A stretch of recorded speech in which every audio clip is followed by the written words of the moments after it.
ध्यान दो भैया ना, अब थोड़ी देर बाद में लिखना बहन जी, ध्यान दीजिएगा। इंट्रोगेटिव सेंटेंस के रूल और रेगुलेशन हमने कल भी आप लोगों को बताए थे, ठीक है। दो भागों में बांट दिया है, हेल्पिंग वर्ब और WH वर्ड।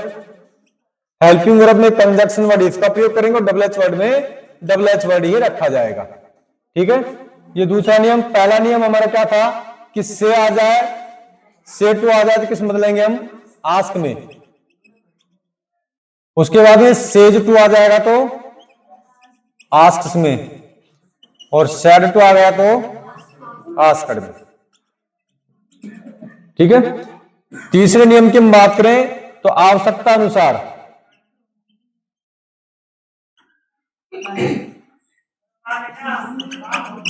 प्रोनाउन संबंधित परिवर्तन, टेंस से संबंधित परिवर्तन,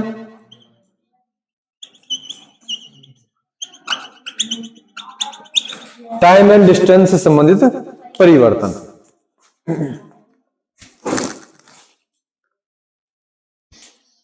आज हम बात करेंगे इंपरेटिव सेंटेंस की। किसकी? इंपरेटिव सेंटेंस की। इंपरेटिव सेंटेंस को क्या बोलते हैं हम?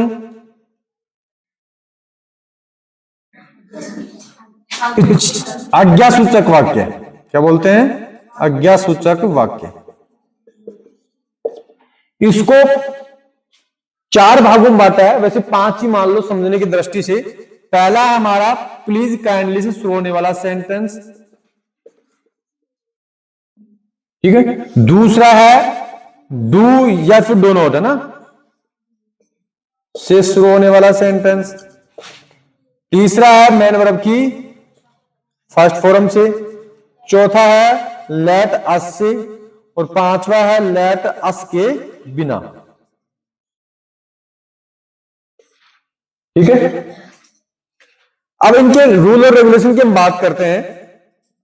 अगर प्लीज काइंडली से शुरू होगा तो पहला नियम क्या है, सभी में ध्यान देना है कि वर्ब कोई भी आए, जैसे सैड या सैड टू से कुछ भी आए, अधिकतर सैड या सैड टू आता है, तो आपको इसके भाव के अनुसार, इसमें जो भाव होता है प्लीज काइंडली में किसका रहता है? रिक्वेस्टेड का।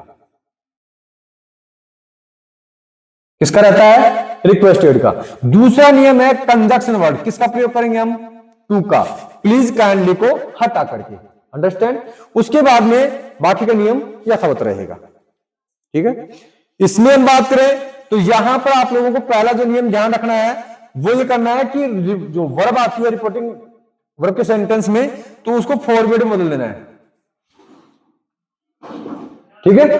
फॉरवर्ड बदल दोगे, और कंजक्शन वर्ड डू या डू नॉट का टाइप क्या कर दोगे? टू, ठीक है। समझ में आ रहा है ना? उसके बाद में मेन वर्ब की फर्स्ट फॉर्म की हम बात करेंगे, तो यहां पर भैया बहनों जो पहला नियम है उसमें इसके भाव के अनुसार बदलना है। भाव रिक्वेस्टेड का है, ऑर्डर्ड का है, पेड का है, ट्रस्ट का है, सजेक्टेड का है, समझ रहे हो? तो भाव देखना, उसी आधार पे आपको रिपोर्टिंग वर्ब के सेंटेंस में आई हुई वर्ब को बदलना होगा। और दूसरा नियम क्या है? कंजक्शन वर्ड आपको किसका प्रयोग करना है? टू का। कुछ ज्यादा महाभारत नहीं है ना, ज्यादा नियम भी नहीं है।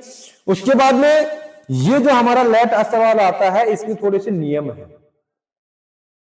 हालांकि इसमें तो कोई एग्जांपल नहीं है लेट अस का, लेकिन देखते हैं कि कल आएगा तो कल दोबारा से और समझा देंगे, है ना। 2-3 बार समझाएंगे तो निश्चित रूप से 1-2 नियम तो याद रह पाएंगे, है ना। और 2-4 नियम आप खुद को सेल्फ याद करने पड़ेंगे। पहला नियम क्या है? रिपोर्टिंग वर्ब के सेंटेंस में आए हुए सैड को आपको SUGGESTION, ठीक है, या फिर ईडी लगा दो आप, सजेक्टेड, ठीक है ना। किस में बदल दोगे? सजेक्टेड में। उसके बाद में अगर सैड टू हुआ, क्या हुआ? सैड टू हुआ, तो भैया बहनों उसको किस में बदलना है? सजेक्टेड टू में, ठीक है ना। इससे पहले सैड टू आता था तो एक ही शब्द लिखते थे, टोल्ड लिख दिया, आस्कर लिख दिया, है ना, रिक्वेस्ट लिख दिया, या फिर ऑर्डर लिख दिया। लेकिन यहां पे आपको ध्यान रखना है कि अगर रिपोर्टेड स्पीच के सेंटेंस की शुरुआत लेट अस से है तो रिपोर्टिंग वर्ब में आई हुई वर्ब को यानी सैड को सजेक्टेड में और सैड टू को सजेक्टेड टू में बदलना है। अब ध्यान देना है दूसरा नियम कि यहां पर लेट को हटा देना है। क्या करना है, लेट को हटा देना और कंजक्शन वर्ड किसका प्रयोग कर देना हमें, दैट का। ठीक है ना, किसका प्रयोग करना होगा, दैट का। और तीसरा नियम ध्यान रखना है कि यहां पर जो अस आया है ना, अस को वी में या फिर दे में बदलना है। अब ध्यान रखना होगा वी में तो कब बदलना है और दे में कब बदलना है। वी में कब बदलोगे, जब रिपोर्टिंग वर्ब के सेंटेंस में, रिपोर्टिंग वर्ब का सेंटेंस इन्वर्टेड कोमा के बाहर वाला, इसमें, ठीक है क्या, अगर कहीं पर भी आई या फिर मी, या फिर आई और मी दोनों, समझ रहे हो, यहां पे जैसे मान लो आई सेड टू मी आ गया, तो अब आपको अस को किस में बदलना होगा, वी में। किस में बदलना होगा, वी में। या फिर आई सेड टू राम आ गया यहां पे, तो यहां पर आई आ गया अकेला है ना, तो भी आपको अस को किस में बदल देना होगा, वी में। या फिर यहां पे आ गया राम सेड टू मी आ गया, तो भी किस में बदल देना है, अस को वी में। बात समझ में आ रही है ना। अगर मान लो यहां पे ना तो आई आया है और ना मी आया है, केवल नाम आ गए कि राम सेड टू श्याम, और उसके बाद में लेट अस वाला मामला शुरू हो गया, तो फिर भैया बहनों आप लोगों को अस को किस में बदलना होगा। बात समझ में आ रही है ना। उसके बाद में लेट को हटा दिया, कंजक्शन लेट का प्रयोग कर दिया, उसके बाद हमने क्या लगा दिया, गी या फिर दे लगा दिया। अब यहां पर आप लोगों को ध्यान रखना होगा कि यहां पर शुड का प्रयोग करना है हेल्पिंग वर्ब के रूप में। किसका प्रयोग करना पड़ेगा, शुड का। कौन सा नियम हो जाएगा, चौथा, SHOU, शुड का प्रयोग करना पड़ेगा। अब आप कहोगे सर जी सेल तो आया नहीं, शुड का कैसे कर देंगे, करना पड़ेगा। यहां पे सेल विल वुल कुछ भी आए कोई मतलब नहीं है इसको, यानी वी दे के बाद में क्या लिखना पड़ेगा, शुड लिखना ही पड़ेगा। ठीक है क्या, बाकी नियम सेम यथावत रहे। अब हम बात करते हैं लेट अस के बिना। अस नहीं आया, ओनली फॉर लेट ही आए, तो आप लोगों को क्या करना होगा, ये कोई भी नियम लागू नहीं करना है, ये सारे नियम फेल है इसके आगे। इसमें क्या हो जाएगा, सेम ऊपर वाला नियम लागू हो जाएगा। पहला नियम हो जाएगा कि ये तो भाव के अनुसार बदलना है, समझो, रिपोर्टेड स्पीच के सेंटेंस के भाव के अनुसार जो भी वर्ब आए उसको बदलना है। यहां पे तो सब्जेक्टेड या सब्जेक्टेड टू नहीं कर रहे थे, यहां पे भाव के अनुसार, जैसे कि इसमें हम लिखे थे सेम। ठीक है, उसके बाद में आपको लेट शब्द को हटाना नहीं है, लेट शब्द को हटाना नहीं है, और कंजक्शन वर्ब किसका प्रयोग कर देना हमें, टू का। किसका प्रयोग करेंगे, टू का। बाकी नियम यथावत है, सेम रहा ना, इसी की तरह सेम ही तो है ना। ठीक है, समझ में आ रही है बात, किसी को डाउट है, नहीं है। अब हम चलते हैं हमारे एग्जाम्पल पे, ध्यान दीजिए। पहला हमारा एग्जाम्पल है कि he said to me how is your father. तो सबसे पहले हम देखेंगे कि इंट्रोगेटिव सेंटेंस है, और वो भी कौन सा है, WH वर्ड वाला है ना। वैसे तो हम देखें तो WH इसमें आया ही नहीं, कहीं नहीं है ना। और ऐसे सेंटेंसों का जो तरीका है ना, वो दूसरे प्रकार से बनते हैं ये। ठीक है क्या, हाउ, हुम, ये जो सेंटेंस है अलग प्रकार से बनते हैं। बाकी फिलहाल में आप लोगों को इस सेंटेंस को पेंडिंग में रखना है ना। वैसे अगर हम बनाना चाहोगे आप, तो यहां पे क्या हो जाएगा, यानी आस्क्ड, क्या हो जाएगा, आस्क्ड, ही ASKED, आस्क्ड। उसके बाद में क्या हो जाएगा, मी। ठीक है, अब यहां पे हाउ, ये WH वर्ड तो है नहीं, है ना, इसमें क्या लगाया भैया, ये सेम लगा दिया। चलो कोई नहीं, बहुत अच्छी बात है, बाकी दूसरे तरीके से बनता है ये, है ना, कोई दिक्कत नहीं है। उसके बाद में यूर फादर है, तो यूर सेकंड पर्सन है, ऑब्जेक्ट के अनुसार ऑब्जेक्ट क्या है, मी। मी का पोजिशन रूप क्या होगा, माई।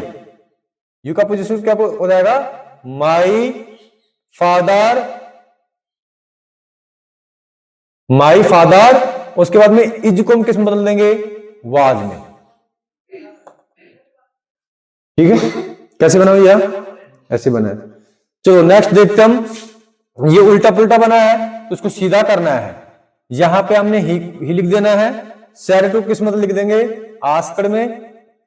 उसके बाद में ऑब्जेक्ट क्या है इसमें, हर। कंजक्शन वर्ड क्या लगा देंगे हम, व्हाट। यू हमारा सेकंड पर्सन है, ऑब्जेक्ट के अनुसार ऑब्जेक्ट क्या है इसमें, हर। हर का सब्जेक्टिव रूप क्या होता है, सी। उसके बाद में डू को हम डिड में बदल देंगे, या फिर ध्यान दीजिएगा डिड में नहीं बदलोगे तो वर्ब की जो वर्ब है ना इसमें, उसकी सेकंड फॉर्म लिखनी पड़ेगी। तो सी वांटेड, सी क्या हो जाएगा, वांटेड, बस यही करना है। कैसे बना भैया, यही है सिंह, ठीक है ना। नेक्स्ट, अब यहां पे ध्यान दीजिएगा, राम और आस्कड, उसके बाद में कोई भी यहां पर ऑब्जेक्ट नहीं आया है, कोई भी ऑब्जेक्ट नहीं आया है ना, तो कोई दिक्कत नहीं है। हमने यहां पे राम,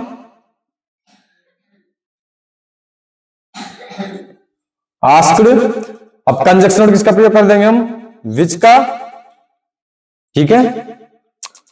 उसके बाद में यहां पे हम देखते हैं सी, थर्ड पर्सन है तो नो चेंज रहेगा, तो यहां पे क्या लिख दिया, सी। अब यहां पे डिड आया है, पास्ट सिंपल है तो किसमें बदल देंगे, पास्ट परफेक्ट में, पास्ट परफेक्ट में होगा ना, तो सी। उसके बाद में पास्ट परफेक्ट यानी हैड, उसके बाद में गॉन, ठीक है, और गॉन के बाद में यहां पे आप लास्ट में वे लिख सकते हो, ठीक है। जब वे को आप पहले भी अगर लिखना चाहो तो लिख सकते हो ना, बाकी इस प्रकार से भी सही है। कैसे बना भैया,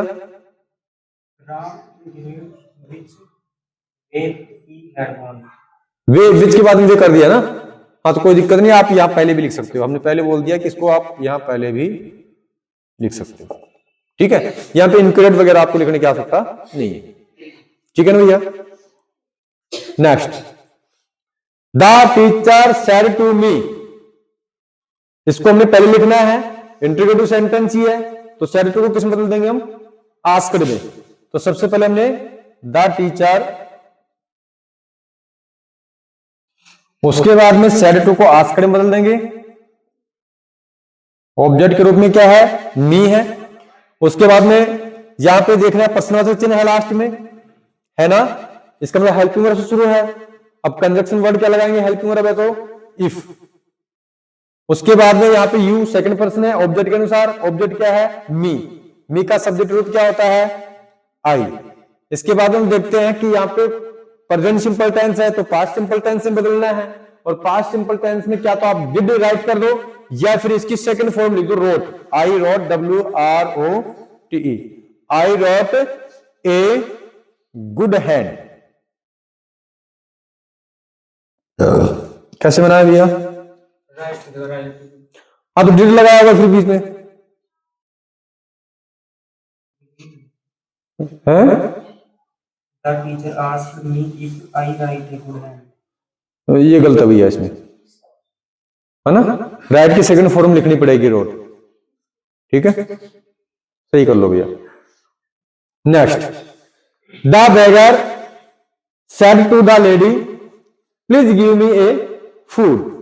अब देखिएगा प्लीज इंपरेटिव सेंटेंस है, इसमें भैया ने थोड़ी सी जगह नहीं छोड़ी है, कोई नहीं, इसको हम ऊपर लिख देते हैं इस आंसर को, ठीक है, इसका जो आंसर है इसको ऊपर लिख देते हैं, the beggar, BAGGER, the beggar, sad को किसमें कर देंगे हम, आस्क्ड में, ठीक है, आस्क्ड द लेडी, ठीक है। उसके बाद में कंजक्शन वर्ड क्या लगाना में है, टू का प्रयोग करेंगे, किसका प्रयोग करेंगे, ओ सॉरी, यहां पे आस्क्ड भी नहीं लिखना, क्या लिखना है, रिक्वेस्टेड, क्योंकि इंपरेटिव सेंटेंस है ना, अभी नियम बताया जैसे हमने, रिक्वेस्टेड कंजक्शन वर्ड किसका प्रयोग करना है, टू को, प्लीज काइंडली क्या कर देना है, हटा देना है, ये नियम बताया था ना। उसके बाद में प्लीज काइंडली हटा दिया, उसके बाद में गिव, GIV, गिव, बाकी नियम यथावत रहेंगे। यथावत का मतलब यहाँ पे मी हमारा कौन सा पर्सन है, फर्स्ट पर्सन, किसके अनुसार, सब्जेक्ट के अनुसार, सब्जेक्ट हमारा क्या है, बैगर। अब भिखारी में आजकल महिला भी घूम रही है, तो आप सी का भी प्रयोग कर सकते हो और ही का भी, तो यहाँ पे मी आया है तो सी लिखेंगे तो किसका प्रयोग हो जाएगा, हर का, ऑब्जेक्टिव लिखना है ना, और हिम का प्रयोग हो जाएगा अगर पुरुष है, अधिकतर पुरुष घूमते हैं तो यहाँ पे हमने किसका प्रयोग कर देंगे, हिम का। उसके बाद में ए फूड, बताओ भैया कैसे बना है, सेम है, जहां पे हिमी है भैया, तो कोई नहीं, आजकल पुरुष ज्यादा हो रहे हैं वैसे भी। चलो नेक्स्ट हम देखते हैं, कोई बता सकता है कि कौन सा सेंटेंस है ये? असर्टिव है, इंट्रोगेटिव है, ऑपरेटिव है, एक्सक्लेमेटरी है, इंपरेटिव है? इंपरेटिव है। कैसे पता लगा कौन सा पार्ट है? मेन वर्ब की फर्स्ट फॉर्म। क्यों? क्योंकि यहां पे वर्क फर्स्ट फॉर्म है ना। अब यहां पर भी हमें भाव के अनुसार बदलना है और टू का प्रयोग करना। भाव देखना, वर्क हार्ड और यू विल फेल, यानी कठिन मेहनत करे और आप फेल हो गए। कठिन मेहनत करे और आप क्या हुए?